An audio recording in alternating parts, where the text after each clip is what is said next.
Oh, baby! It is now time for the Fantasy Commissioner Talk Show with your host, the Commissioner, Nikki D. Welcome, everybody, to the first ever talk show, the Fantasy Commissioner Show. I am the Commissioner, Mr. Nicholas Luciano DeFrosia, if you want to go by the government name.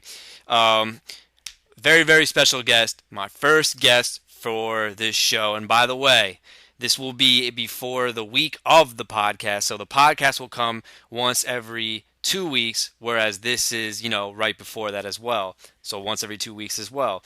And my first guest, without further ado, ladies and gentlemen, Johnny J. Fresh Ahern. Yo, yo, Nikki, what's poppin', motherfucker? What's going down? All right, Jay. All right, Jay. All right, all right. Now, without further ado, Johnny, 3-0, the last undefeated team in the season right now, atop of the standings, perfect record. How does it feel, my man? How does it feel? How the fuck does it feel? Like, honestly, like, this doesn't even shock me. It literally doesn't. Like, let's see. The first 2 weeks I went 2-0 without Le'Veon Bell. I got Le'Veon Bell last week. Had a little bit of a scare there, but everything's all good. We're smoothing them right through. Now, Johnny, what do you contribute to this 3-0 record that you have right now? I mean, it's like it's a different J. Honestly, you're right. It is a different J. But every time I think about where I came from and all that shit, it's changed a lot of shit. For one, it's changed my swagger completely. Like my Adidas, I clean that shit like every time now because I'm like, yo, I'm 3-0. I can't be walking around with fucking busted up shoes and shit like that. Number two, it's definitely changed my sex life. Like for example, when you fucking won the championship and when Coffee won the championship, I saw the same two bitches that were on your fucking party and shit like that. And then when I introduced myself when I lost and shit like that, they didn't want shit to do with me. I introduced myself and said, "Yeah, my name's Johnny J. Fresh. I'm currently 1-2, but," and then they didn't want to hear the but. They're like 1-2. We ain't fucking with you. Now that I'm 3-0, these bitches are all popping. The one bitch you got with, she gave me some head. The one bitch Coffee you got with, I fucked the shit out of that last night. Okay, Jay. So I see you're doing well for yourself right now with this 3-0 record, and but how do you think this was possible? Honestly, even before I even drafted my team, I knew this was fucking possible, Nick. I reached into the fucking bag, and once I pulled it out and said ace bitch, I knew it was a fucking rat. If you give Johnny J. Fresh Ahern the number one pick in the fucking draft, watch the fuck out. I told all you motherfuckers, even you, Nikki, and by the way, you're having a fucking off year. I know we really don't want to. You're having an off year. Johnny, was this about you, not me? That's right, it is about me. I'm sorry, but you are having an off year. Anyway, what I was gonna say was, once I got Ace Bitch, I knew it was a fucking rep. I knew I was taking Le'Veon Bell. I knew Julian Edelman was gonna be good, who you said was gonna suck dick, so suck another dick about that shit. T.Y. Hilton hasn't worked out, but I knew Dante Moncrief is so much better than fucking Andre Johnson. Like, you don't even get me started with that fucking bullshit. And, yeah, I mean, everything's going well. Now, you are 3-0 right now. You had some hot trendy guys that kind of exploded last week. You gave away Devonta Freeman. You gave away Tevin Coleman to go with him, so the insurance you got rid of as well. And you also got rid of Dion Lewis, who is looking like he's going to be a PPR cheat code, which you used to describe as Shane Vereen. What do you have to say about that? Well, I was talking the other day, looking at my team, and I was like, I don't ever see myself starting these guys because what I have on my roster right now is so much better than that shit. So then I'm going through these teams and whatnot, and I see Rob Coffey, right? And, Christmas came early, motherfucker, because it's better to give than receive. So, I just want, that way when I do face Rob Coffey in the fucking playoffs, like, he can use my shit against me. Be that way, because honestly, like, if he didn't have this shit, I didn't want to fucking embarrass him in the fucking playoffs. Like, I want this to be a fucking close matchup. Coffey, enjoy that shit, because it's gonna help you out. If Coffey didn't get this fucking deal done, like, Coffey would have been fucking awful. 4-win team if he was lucky, Nicky. I'm telling you. So you really think that trait, better to give than receive, Nicky. I don't need this shit. Alright, alright, alright. So I'm looking down your squad right now, and it looks like there's a lot of long-term investments that you have. I'm going down the list. You got Aaron Rodgers, who's probably going to finish number one at this point since Andrew Luck sucks. You've got T.Y. Hilton and Moncrief for insurance because we all know you're about handcuffs, motherfucker. We also see that you have a running back over here in Le'Veon Bell who just came back. Looked a little rusty, but things can pick up for him because it was only his first game back. But is there anybody in particular that you flat out just adore on your team? 3 words, motherfucker. David Firkin Johnson. David Johnson? Now, you really need to explain this more in depth with me on why you like David Johnson. Well, honestly, like, week 1, I liked him. Week 2, I fucking loved him.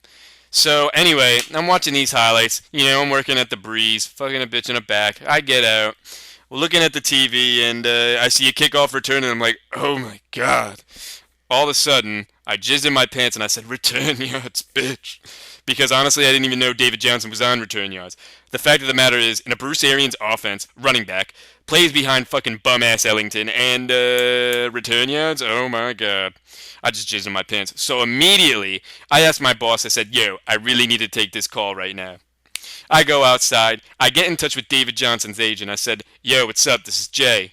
Proud owner of David Johnson right now. I just saw what he did in Chicago. Is there any way you can get him on a plane at 6 o'clock, arrive at my house at 8 o'clock?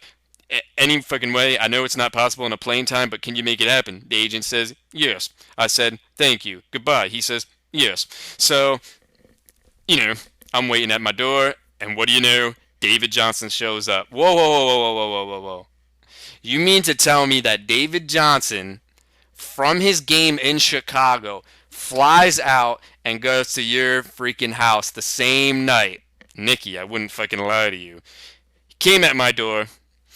Joey and the Rents were out for the evening because Joe wanted to go somewhere and then the Rents hadn't wanted to spend the night out, so I had no problem with it at all. I said, David, sit down. We had some dinner, I cooked some fucking pot roast. I knew he liked that shit, by the way. He said it was delicious. I still got the culinary skills, motherfucker. So we sit down, we have a nice talk about the game. And then I say to him, you know what, David, you're going to be a special thing. I can clearly see you starting on my championship roster team because we all fucking look at this roster. It's going to be on the championship. Book it. So I said, so David, I'm really, really liking you right now. David looks at me and he says, Jay, I like you too. Sounds like things are getting pretty intimate right now, Jay. Motherfucker, you don't even know the half of it. So we're sitting down, and I get closer to him. I gaze into his eyes, held his arms, and I said, I love you, baby. And then, we kind of hit off. But then my heart stopped for a minute, and I said, look, David, we need to talk. David Johnson looks at me and says, what are you talking about, Jay? I thought we were getting intimate. I said, yes, but the problem is, you see, I used to have a thing with one of your teammates way back in the day, and we were kind of, fucking around for at least a good 4 years. David says, who are you talking about? So then I confessed and I said, Chris Johnson, Tennessee running back. So then David says, you mean to tell me the scrub behind me? Fuck you, Jay. I ain't doing shit for you week 3. Which, I actually thought he was kidding, but he wasn't. He tries to leap outside the door. He was upset about this shit. So I grab him by the arm before he leaves and he goes, wait, David. And I said, what? He says what? Excuse me. It's just that the tragedy makes me screw up my words. So then I looked up into him, start rubbing on him and says, this is your treat. And that was that. Whoa, whoa, whoa, whoa, whoa, whoa, whoa, whoa, whoa, whoa.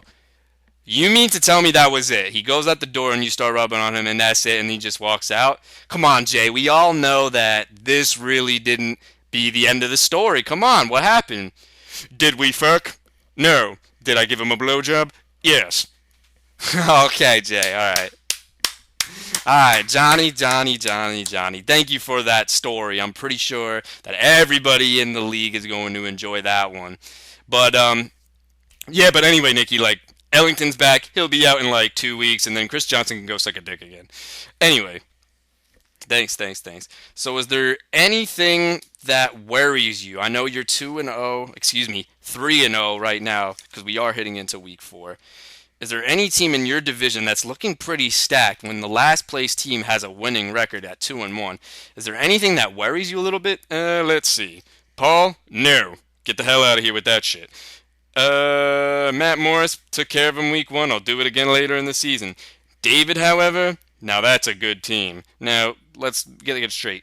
I like David's team, but I love my team. All right, Jay. All right, Jay. I think we got the gist of it. You really love your team. I'm pretty sure people in the league love it as well. Now, before we wrap it up, is there anything else you would like to say? The league is being put on notice, and I will have a diss track coming out. The real Johnny J. Fresh A. Fern has a diss coming out. Ladies and gentlemen, thank you for the time. This was the talk show with special guest Johnny J. Fresh Ahern. Stay tuned for the Week 4 podcast. We're going to break down a lot of trendy teams right now. A lot of teams making a name for themselves and a lot of teams that are starting to pack up their bags. Until next time, this is the Commissioner. Peace.